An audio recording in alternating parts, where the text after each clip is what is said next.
Азыр айтып кетейин. Кечээ күнү биз Кызылкияда өзүбүз аракет кылдык, Жамиля Адиловна болуп командаларды чогултуп. Анан менде бир эже бар, Сүксүр эже Бакирова. Ошол эже полиартритте уже канча жыл, 8-9 жыл ооруп жүргөн экен.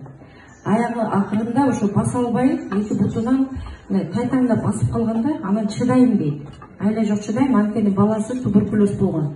Уккансыңар, туберкулездон сонун результат алдык деп.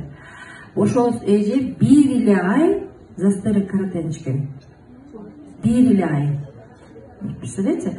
Бир айдан кийин өзү айтат, мен байкабай калып турмун, кете берем дейт, басып берем дейт, бир күнү отуруп деп, жанагындай эме шерстяной бир нерселерди ооруп алат го буларга. Бабушкалар. Ошону карасам, уже оорубай калып турмун дейт. Байкабай калып турмун дейт. Кечээ күнү ошону ютубка чыгардык, Кудай буйрса чыгардык. Анан ошо туберкулездон абдан сонун результат алдык. Анан дагы бир эме айтып кетейин, мен вебинарлардан айтып берип атпаймынбы? Тилинен рак болгон. Ушул история бул чоң бир эме болот. Мен азыр Кудай буйрса ошо онкологический жагынан анализдер бир жакшы чыгып атат дейт.